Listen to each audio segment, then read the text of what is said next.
afternoon, parents and students of the class of 2031. Today is the last day of September, the 30th.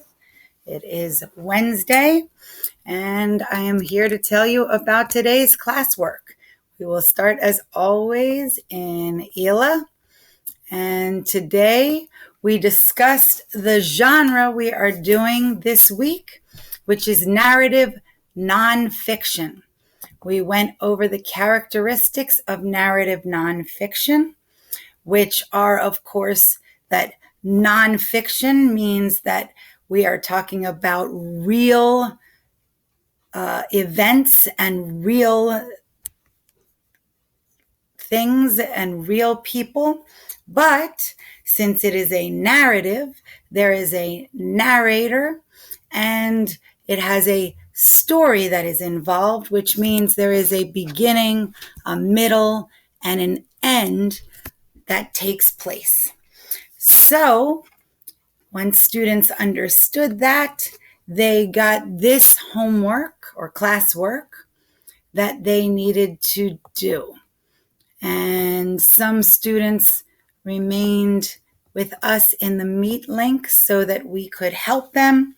And some students did it independently and came back on the Meet link when they were done. They read this little short story about a foster pet, and then they answered these questions.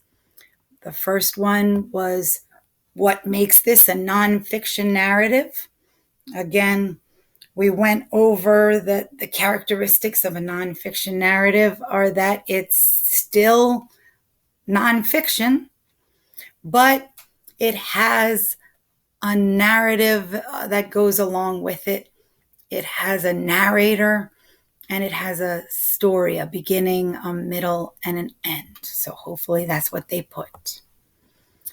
And hopefully they looked and read and went back and looked for text evidence to answer these two questions about the story. I gave them sentence starters so that would help them along with the questions. After they were done, they X'd out and they went back to the classroom where after view assignment, it gave them a little blue box that said turn in, and they turned it in. We still have 8 students who did not yet do the classwork. Hopefully that is not your student. And then after a short brain break, we did our foundations.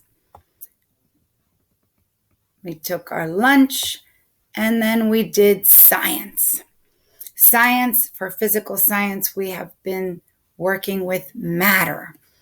Yesterday, we talked about matter. Today, we are focusing on specifically liquid.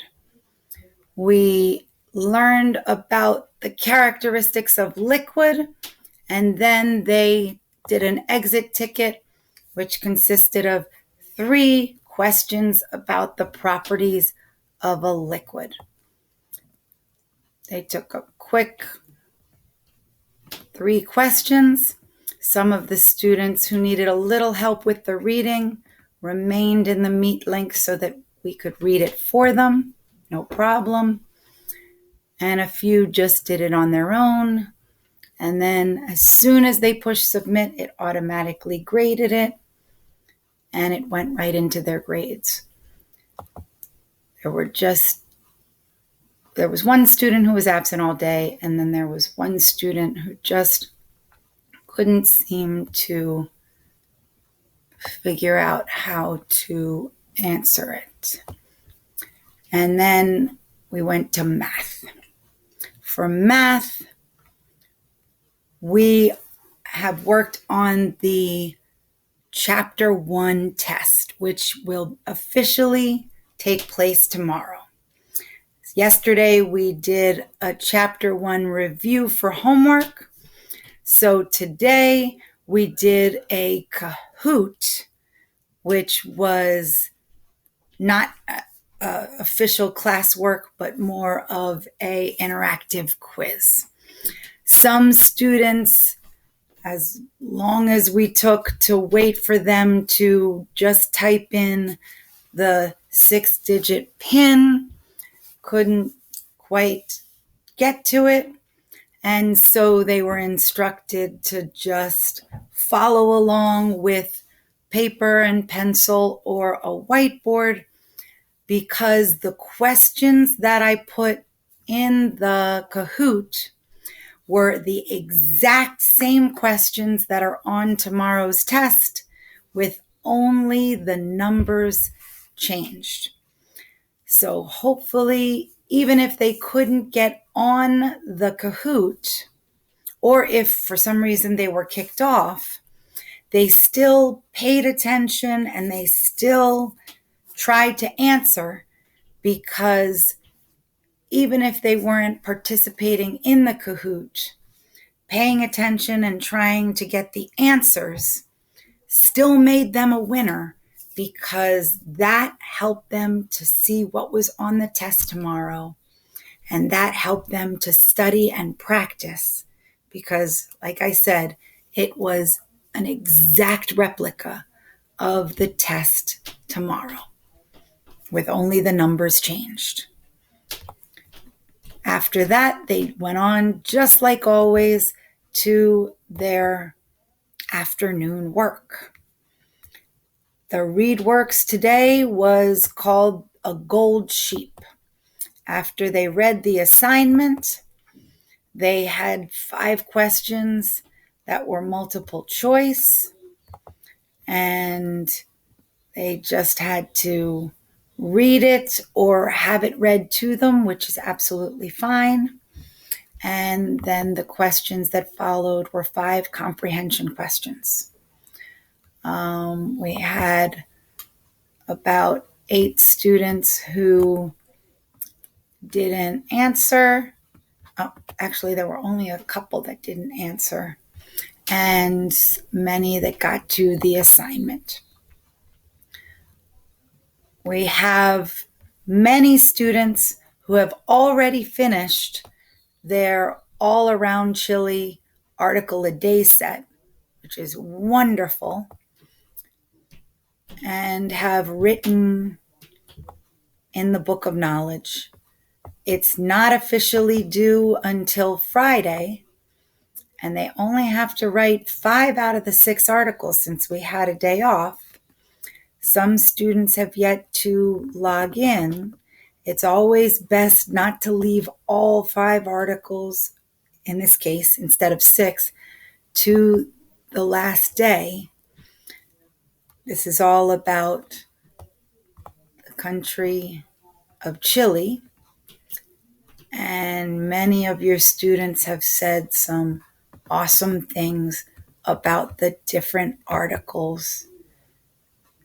Hopefully, everyone reads all of the different things that are available about all of the places around Chile before the end of the week.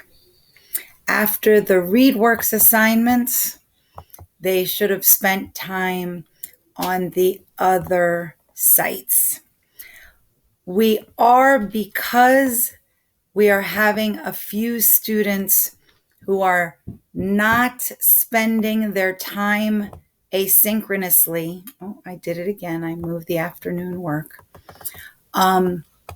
In where they are supposed to be, we are now logging back into the Meet link at the end of the day at 3:15 to check in.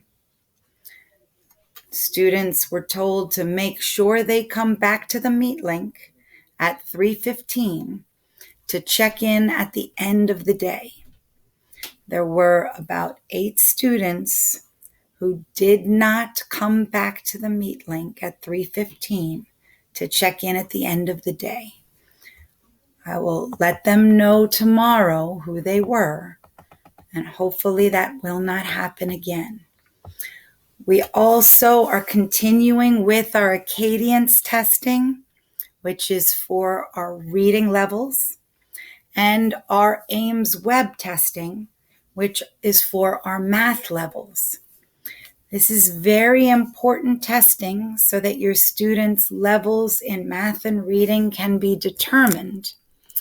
And we still have a number of students who keep missing their scheduled reading and math testing.